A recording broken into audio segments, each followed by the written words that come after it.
All right, welcome back to Coach's Corner. I've got some alumni here to talk with us about the power of language and the impact that the words that we use has on not only ourselves, but the people we say those things to. It can be a positive thing, it can be a negative thing, but once again, what we say carries massive weight. We've got three graduates here, Yusuf, Diego, and Noah. Their time at Rogers High School spans, 6-7 years, from the class of 2014 with Yusuf, 2016 with Noah, to just a couple years back with Diego in 2019. I had the pleasure of working with each one of these gentlemen in class and on the wrestling mat. They're all very unique individuals. They bring their own experiences, their own world views, and I truly believe that each one of them has something that they can add to our conversations that'll benefit our viewers. So we're going to get right to it and just dive right in. So the first question I have, and we'll start up top with Yusuf, the lightweight. Over the course of your time in school, at Rogers High School, in athletics, coaches, teachers have said a lot of things to you. Is there anything that stands out that may have negatively impacted your experience? Yeah, honestly have to say probably not at Rogers, but in the Puyallup School District in its entirety. I had a moment where I got moved in 8th grade, and I had an occurrence where, well, it was the whole year, where a teacher really didn't try to learn my name. I definitely remind her multiple times, like, oh, my name's Yusuf. She'd ask, like, oh, what's your name? And I'd remind her, Yusuf. But throughout the year, it was anytime she'd call on me, it'd be you. She'd just call me you. Anytime she'd call on any other student, she'd go by their first names or names that they'd prefer to be called. So honestly, that was a pretty bad interaction, and it kind of set the tone for the environment of the classroom and how I would participate in the classroom. Of course, I wasn't just gonna like bail on trying, of course, but I didn't feel that included or welcomed in her classroom because she didn't really take the time to learn my name. And I know my name can be difficult. Reading it out, like seeing it, Yusuf, might be difficult for someone to get at the first time, and everyone gets it wrong all the time. And I really don't mind if you get it wrong initially or the first few times, but just not giving that effort to really try to learn my name or get to really know me kind of just puts a damper in my mood anytime. And I really didn't even want to be there. Anytime I had that period, it was like, oh, I got to go to this class where I don't really feel welcomed. It was a diverse school, of course. Most of those students went to Rogers, which is one of the most diverse schools in the Puyallup School District. So just having that environment, being around that environment, kind of, it was a downer. It was a downer, and I know it might be something small as like a name, but it's a name you're given for the rest of your life, and you have to live with that. So especially as a teacher, you're supposed to get to know your students. And I know I got there late in middle of the year, but it definitely gives you time to learn that person's name. Well, I'm Diego, and I was just at Rogers like 2 years ago for my senior year, so it wasn't very long ago. So I feel like it's a little more current, but I would agree with Yusuf. It was, for me, anything that was negatively impactful for me was honestly more in like middle school too. And like it was when I had recently came to America. I came in 8th grade, was my first year in America, and it was definitely very like, some teachers were very welcoming of it, and some others kind of like gave up on me. I don't know, like like through the year, I've never written an essay or anything like that. But then when it was time to write like my first essay, I did it the best I could. But like it seemed that like my teacher didn't care. I could barely speak English and I could barely write it. So I tried meeting with her a couple times over stuff like that, and it seemed like it never mattered how many times I met with her. It was still kind of like the same thing. And like there were like little like remarks here and there all the time for me. It was mostly by students. But as far as like faculty members, not really. Once I went to Rogers, it wasn't until my junior year that I kind of encountered all those kind of remarks. But yeah, like he would say stuff here and there that would like not make me feel uncomfortable, but definitely just like wonder if it was necessary for him to like mention my race or my ethnicity at all. That was just kind of like, it's nothing like I really even cared about, but it definitely like give me like a little like, did he really have to say that like at all? And then I would just move on with my day. It's not like something that mattered a lot to me, but I know stuff like that could matter to someone else. I know like for the at least kind of like the people I like walked around and hang around was mostly like what they're called whitewashed. So for the most part, it was like that part of like ignorance that still goes around. I mean, everywhere in the country, it's nothing like specific, but I believe that like sometimes those remarks were like hurtful or like would like annoy me a lot because it was like definitely like would generally like bother me a little. But for the most part, it was like I'm like very lucky to say that I just have a few remarks through my whole middle school and high school career rather than like as a full experience, because at least like Rogers was very welcoming.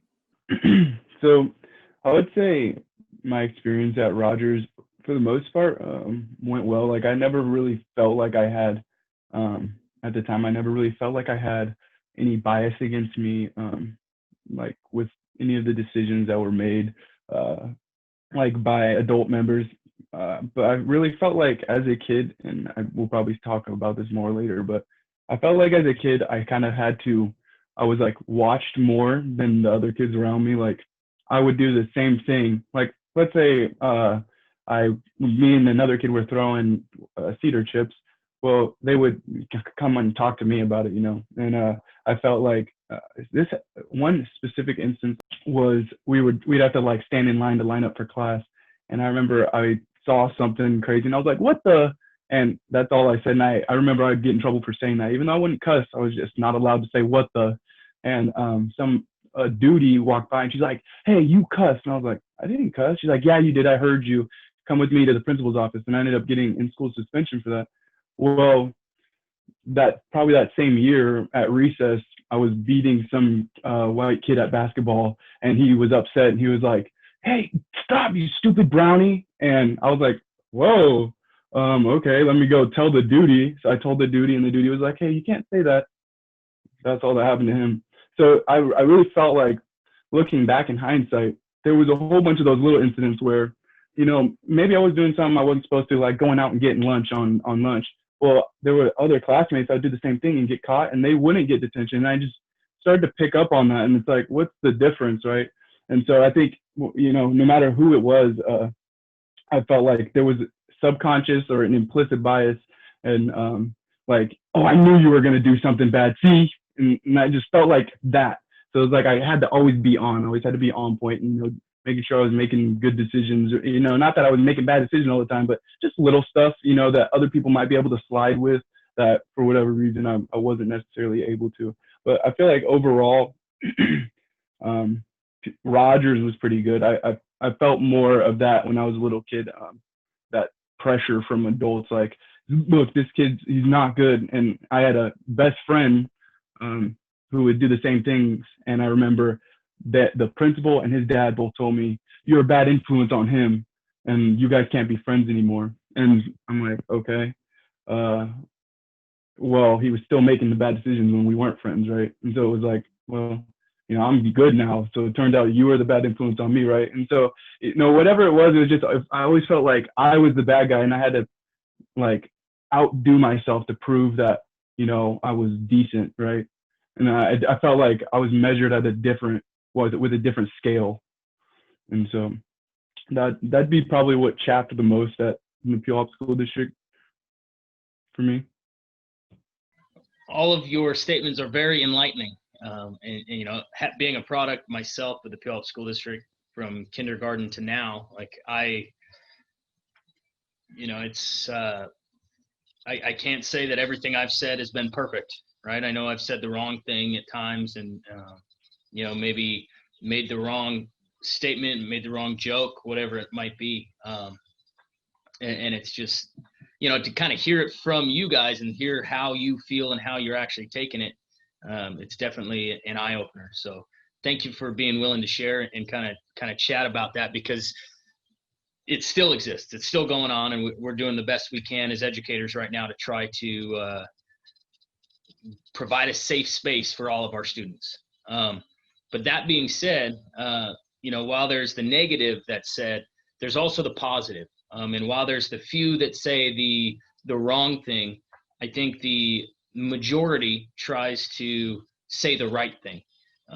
Would you be willing to share some positive things that educators in the Puyallup School District have shared or spoke to you that could kind of build on a positive or move this in a positive direction? So for the most part, I have very good experiences with that stuff. I feel like I was always encouraged, and like I said, for the most part, I was very lucky to go to Rogers. I always felt pretty pushed. I have instances where I remember some coaches that for me it was hard to incorporate into a whole new culture, and I wanted to fit in, and I feel like I was always doing extra stuff. I was always here and there and trying to help everybody out. And I remember one time my cross country coach pulled me aside, and he just kind of mentioned how I didn't have to try so hard to be special, because I was already special. And I don't know, stuff like that doesn't really, it might be cheesy and it doesn't mean much, but stuff like that really makes you know that you're you're not just there, teachers care about you and stuff. I also remember instances where coaches would give me rides to tournaments and or ride home, because I would have to walk home and stuff, and that just shows how people care about you and stuff. My family wasn't always there for me, because they were working and stuff, and when it was okay with my parents and stuff, coaches would always do what they could when it was to help me out, but in good positive ways and stuff. It wasn't ever moments where I just felt I was being treated differently because of anything, but I was always it helped me come through a lot of obstacles. I mean, I don't think I would be in college or wrestling in college if it wasn't for Rambo or Coach Johnston, because they always pushed me to be better. I mean, they could have given up on me when I lost all my matches, so, but they kept pushing me, just like they would push every other kid, and then that led me to pursue wrestling and come wrestle here at college. So I would say something kind of similar to Diego. Something that made me kind of think positively of my effort on the football team, in my example. It was one of the last weeks of the football season, my senior year, and Dane Looker was we were doing sprints because the game before was terrible. We did terrible, and they were punishing us. And I was still working hard doing the sprints, and he stopped everybody in the middle of them, and he just basically called me out, and he's like, "No, Howell, step up. And he's like, this is the hardest worker on the team, and everybody needs to be working out hard. Like, and it's like I was sprinting harder than other kids that were obviously faster than me, and just kind of was like showing that nobody cared. And it was like, thank you. Like, I mean, wrestling's one thing because it's only you and other guy. You can't really blame anybody else. It's your fault if you lose, right? But football is a team sport, and I felt like a little bit of recognition, not in front of like fans and all that, but just like in front of the team. Like, it was nice for the team, like from hearing from Luca, like, yeah, thank you. You know, my efforts feel like a little bit realized, right? And so that was really positive. That's something I'll definitely hold on to. It felt good and like something I'll always look back on. Awesome. So positive. I feel like I'm always comparing to Rogers, because I've just didn't really have the best experiences, but always had great experiences at Rogers. I tried out for sports a couple times, track and football, and I'd quit after the first week because it didn't seem like if you're a new to the sport or like haven't had much experience with it, the coaches didn't really look at you at all. They just kind of thought of you like as an afterthought. So you didn't really feel that recognized. So I'd quit after like a week. It was a constant thing in junior high. But when I joined wrestling in high school, I don't even know why I joined. I think some of my friends, maybe Trey Dixon, told me to join, something like that. And I did join because of him. And honestly, I didn't like it at first because it was so hard. Like, I thought it was crazy hard. I was losing all my matches all the time, and I always like got encouragement from like everyone, even and from Rambo and Coach Johnston, just everyone on the team. Just keep going, keep trying. Like, no one ever put me down. Of course, there'd be some jokes like, "Okay, you did this pretty bad," and it's like, "Okay, yeah, I get it. You know, I'm new. I don't really know what I'm doing here." But there's always like learning moments and teachings from like they'd keep track of what you did wrong, what you did right in your last match, and they'd really care about you for those instances. Um, and it felt great winning the first match because that really just taking all those learning experiences and getting your first win gets you motivated. Just wants you to like it keeps you wanting to keep going. And that team was the most encouraging team out there. We didn't drag anyone down like that. It was all encouragement, jokes, things like that. It was really a brotherhood. Um, and to relate that to also school, um, there were times at school, especially even in teachers always say that I shouldn't be in this class because I'm too good for it. And I really didn't notice things like that at first. I didn't really take it to heart. Again, moved up from regular social studies and regular English to pre-AP social studies and pre-AP English. Um, they really pushed me to like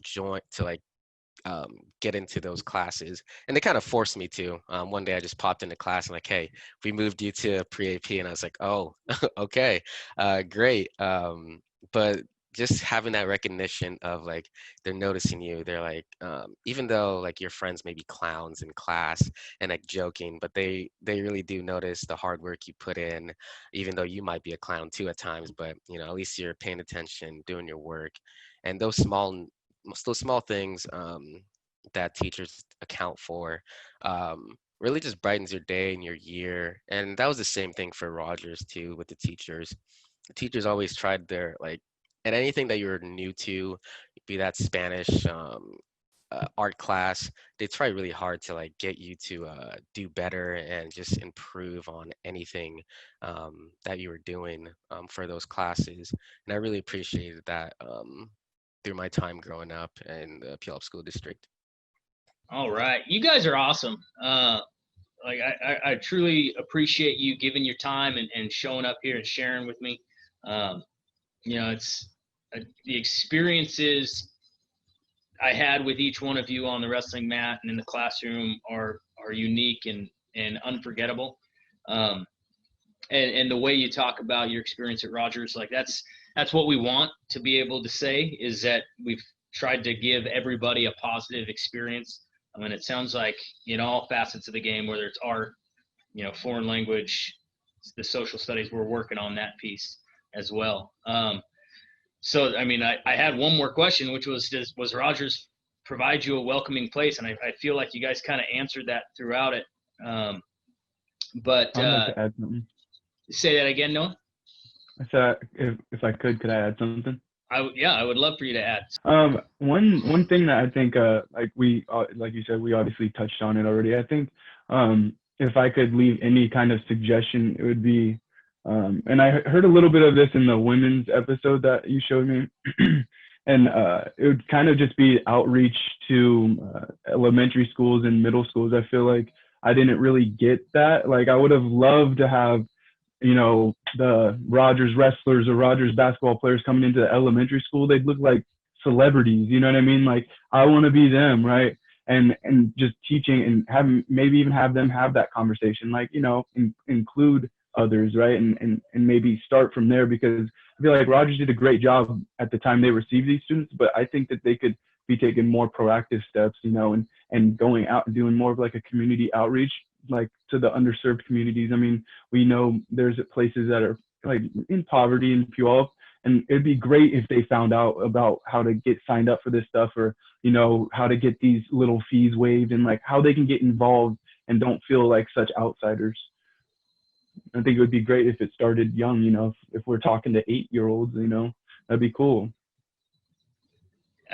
Most definitely. I think that is a fantastic recommendation. And I think it's one, you know, as soon as all this pandemic business ends, that I know a lot of people would be on board to be willing to try and get after. So, you know, especially, you know, I think back to when I was in elementary school. I'm, you know, 2 foot nothing, and this massive high schooler your size comes in and be like, whoa.